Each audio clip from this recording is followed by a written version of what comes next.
अस्सलाम वालेकुम जी। आज मैं आप लोगों के साथ शेयर करूंगी आंवला, रीठा और शिकाकाई से बनने वाले होममेड हर्बल शैम्पू की रेमेडी। इस शैम्पू के इस्तेमाल से आपके बाल लंबे, घने, काले, स्याह और चमकदार होंगे। अगर आपके बाल गिर रहे हैं तो बाल गिरना बंद भी हो जाएंगे।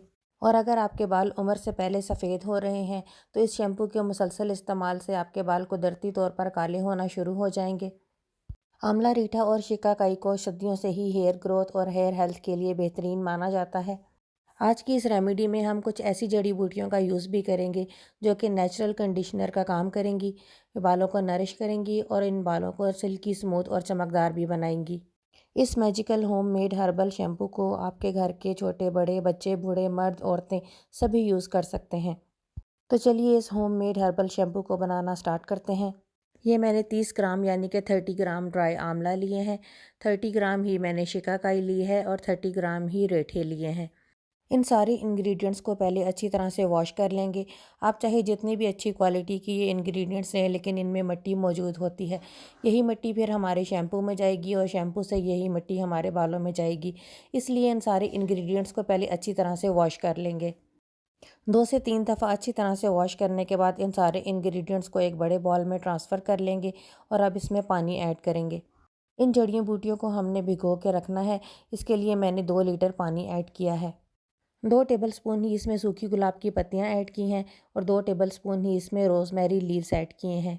2 टेबलस्पून ही इसमें मेथी दाना ऐड किया है। मेथी दाना बालों को मजबूत करने के काम आता है। बस इन सारे इंग्रेडिएंट्स को अच्छी तरह से मिक्स कर लेंगे और इनको कवर करके रात भर के लिए छोड़ देंगे। इसके साथ ही मैंने एक बॉल में 2 टेबलस्पून राइस लिए हैं। ये वही राइस हैं जो आप घर में पकाते हैं। इनको 2 से 3 दफ़ा अच्छी तरह से वॉश करेंगे और इसको भी 1 कप पानी में भिगो के सारी रात के लिए छोड़ देंगे। नेक्स्ट मॉर्निंग हम अपनी जड़ी बूटियों को चेक कर लेते हैं। ये अच्छी तरह से फूल चुकी हैं। पानी का कलर भी खासा चेंज हो चुका है। अब हम इन सारी जड़ी बूटियों को पानी समेत एक लोहे की कढ़ाई में ऐड करेंगे। ऐसी लोहे की कढ़ाई लेनी है जिसका बॉटम थोड़ा सा हैवी हो। बस अब हम इन सारी जड़ी बूटियों को पकने के लिए चूल्हे पे रखेंगे। फ्लेम को हाई रखेंगे ताकि इसमें बॉयल जल्दी आ जाए। साथ ही हम इसमें राइस वाटर भी ऐड कर देंगे। हमने सिर्फ पानी यूज़ करना है, चावल यूज़ नहीं करने। चावल आप परिंदों को भी डाल सकते हैं। 2 टेबलस्पून भर के इसमें फ्लैक्स सीड्स यानी कि अलसी के बीज ऐड करेंगे। ये नेचुरल कंडीशनर का काम करेंगे। शैम्पू में दूसरी चीज़ जो नेचुरल कंडीशनर का काम करेगी वो है एलोवेरा। मैंने फ्रेश एलोवेरा का यूज़ किया है। ये तकरीबन 4 से 5 इंच का टुकड़ा है। इसको अच्छी तरह से वॉश करके काट लेंगे। ये है जी हिबिस्कस के फ्रेश फ्लावर्स और फ्रेश लीव्स, जिसको हिंदी में गुल्लड़ के फूल भी कहते हैं। हिबिस्कस बालों को स्ट्रॉन्ग करता है। इसमें मौजूद रिच विटामिन सी होता है जो कि न्यू बेबी हेयर्स की ग्रोथ करता है। हिबिस्कस में अमाइनो एसिड्स और एंटीऑक्सीडेंट प्रॉपर्टीज़ भी पाई जाती हैं। ये बालों में कंडीशनिंग का काम भी करता है, डैंड्रफ और इचिंग को भी दूर करता है और डैमेज बालों को भी रिपेयर करता है। आप इन हिबिस्कस फ्लावर्स और लीव्स को फ्रेश या ड्राई जिस फॉर्म में भी मिले आप इनको यूज़ कर सकते हैं। बस जैसे ही इस पानी में अच्छा सा बॉयल आ जाएगा तो हम फ्लेम को मीडियम टू लो कर देंगे और इन सारी जड़ी बूटियों को 40 टू 45 मिनट्स तक कुक करेंगे। 45 मिनट्स में ही जड़ी बूटियाँ अच्छी तरह से सॉफ्ट हो चुकी हैं और पानी भी अच्छा खासा रिड्यूस हो चुका है। बस अब एक स्ट्रेनर की मदद से इन सारी जड़ी बूटियों को अच्छी तरह से स्टेन कर लेंगे। इस सारे मटेरियल को हम वेस्ट नहीं करेंगे, हम इसको दोबारा से यूज़ करेंगे। इस स्ट्रेनर को उठाएंगे और वापस उसी कढ़ाई में ट्रांसफ़र कर देंगे। साथ ही इसमें 1 से 1.5 ग्लास पानी ऐड करेंगे और दोबारा से कुक करने के लिए चूल्हे पे रखेंगे। अब इस मटेरियल को भी हमने 20 मिनट्स तक कुक करना है। फ्लेम को मीडियम रखेंगे और 20 मिनट्स तक इसको कुक करेंगे। इस तरीके से हम इन सारी जड़ी बूटियों के बचे कुचे सारी बेनिफिट्स भी हासिल कर सकते हैं। 20 मिनट्स के बाद इसको चूल्हे से उतार लेंगे और इसको 50% तक ठंडा कर लेंगे। इस मटेरियल में तकरीबन 1 से 1.5 कप ही पानी बचा है। बस अब इन सारी जड़ी बूटियों को हमने अच्छी तरह से मैश करना है। चूँकि ये थोड़ा सा गर्म है इसलिए मैंने इसको लिए रबड़ के ग्लव्स यूज़ किए हैं। बस इन सारी जड़ी बूटियों को अच्छी तरह से मसल मसल के मैश करना है। ये सारी जड़ी बूटियाँ अच्छी तरह से गली हुई हैं, इसलिए ईज़िली मैश हो जाएंगी। आप देख रहे हैं जैसे जैसे मैं इनको मैश करती जा रही हूँ इसमें झाग बनती जा रही है। बस अब इस सारे मैश किए हुए मटेरियल को भी हमने एक मलमल के कपड़े से छान लेना है।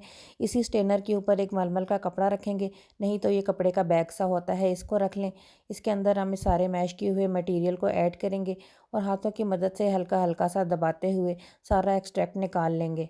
ये सारा काम आपने नीम गर्म मटेरियल के साथ ही करना है, क्योंकि जैसे ही आपका मटेरियल ठंडा हो जाएगा तो फिर इसको छानना या इसका एक्सट्रैक्ट निकालना बहुत मुश्किल हो जाएगा। फ्लैक्स सीड्स और एलोवेरा की वजह से इसमें अच्छी खासी जेल बन गई है और ये मटेरियल बहुत स्टिकी सा हो गया है। तो ये हमारा मैजिकल हर्बल वाटर बन के बिल्कुल रेडी हो गया है। अगर आप चाहें तो इस हर्बल वाटर को एज़ इट इज़ भी यूज़ कर सकते हैं। ये काफ़ी स्टिकी भी है और इसमें झाग भी बनी हुई है। लेकिन हम बालों की नरिशिंग पे मज़ीद काम करेंगे और उसमें 5 टेबलस्पून भर के ग्लिसरीन के ऐड कर देंगे। ग्लिसरीन बालों को चमकदार और नरम व मुलायम बनाएगी।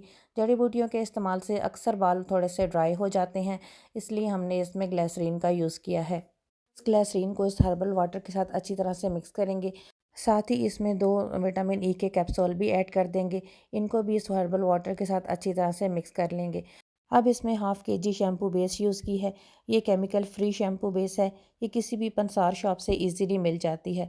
बस थोड़ी-थोड़ी शैम्पू बेस ऐड करते जाएँगे और इसको हैंड मिक्सर की मदद से मिक्स करते जाएँगे। शैम्पू बेस को इस हर्बल वाटर में डिज़ोल्व करना थोड़ा मुश्किल काम होता है। ये काफ़ी टाइम लेती है।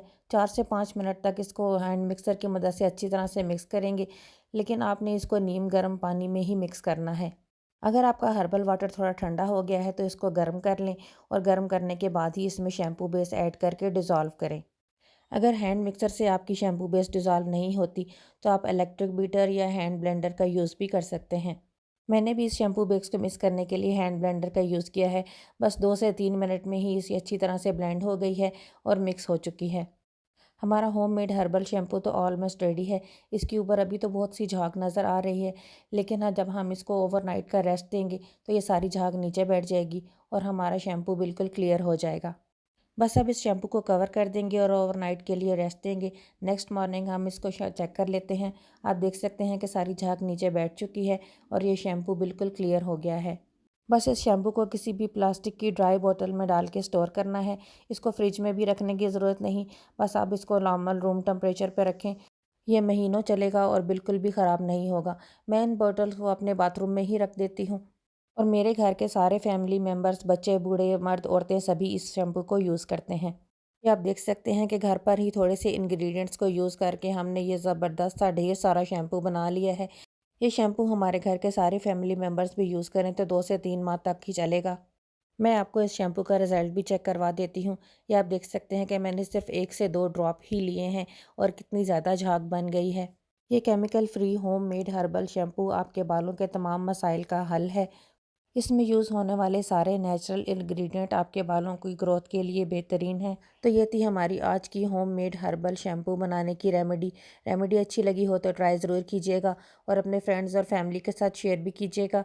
फिर मिलेंगे किसी और वीडियो में किसी और रेमेडी के साथ। तब तक के लिए बाय बाय।